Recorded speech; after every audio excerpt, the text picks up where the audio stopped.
Alors ça, c'est la fenêtre de la chambre où je suis né. C'était en 1928, époque où les Cévennes foisonnent encore de vie. Un temps où artisans, moissonneurs, laboureurs et autres ramasseurs de châtaignes sillonnent les chemins d'un hameau à l'autre.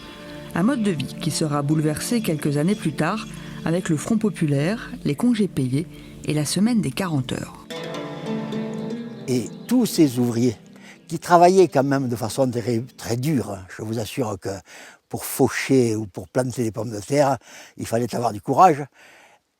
Ils ont trouvé une ouverture vers la Grand Combe, vers la Raide, vers la mine, qui assurait une paye toutes les semaines, qui assurait des congés payés et qui assurait une vie régulière qui était infiniment moins pénible. Alors ces mêmes gars qui vivaient au soleil ont accepté de vivre dans les trous de mine sans problème. Et petit à petit, toutes les exploitations disparaissent. Les prés ne se fauchent plus, les châtaignes ne sont plus ramassées, les routes ne sont pas goudronnées, il n'y a pas d'électricité, il n'y a pas d'eau.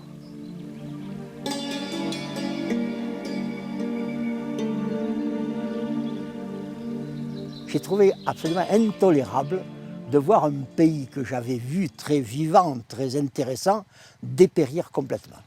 Alors j'ai dit, il faut faire quelque chose. Nous sommes dans les années 60. Devenu professeur de lettres, Étienne Passebois part à la conquête de sa commune, où il reste moins d'une centaine d'habitants. Il est élu maire de Saint-Frézal de Ventalon en 77. Dans la foulée, une nouvelle population commence à arriver des villes. On les appelait des bourrutes, des barbutes, des 68ards.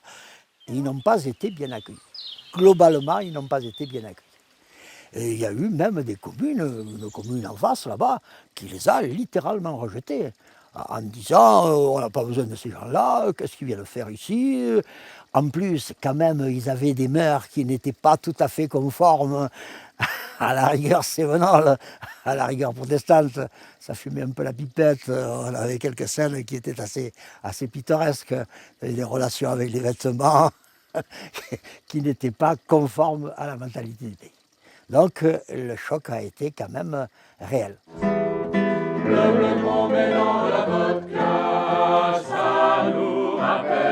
Mais Étienne Passebois, lui, va accueillir ces nouveaux venus à bras ouverts, car il représente l'avenir pour le village.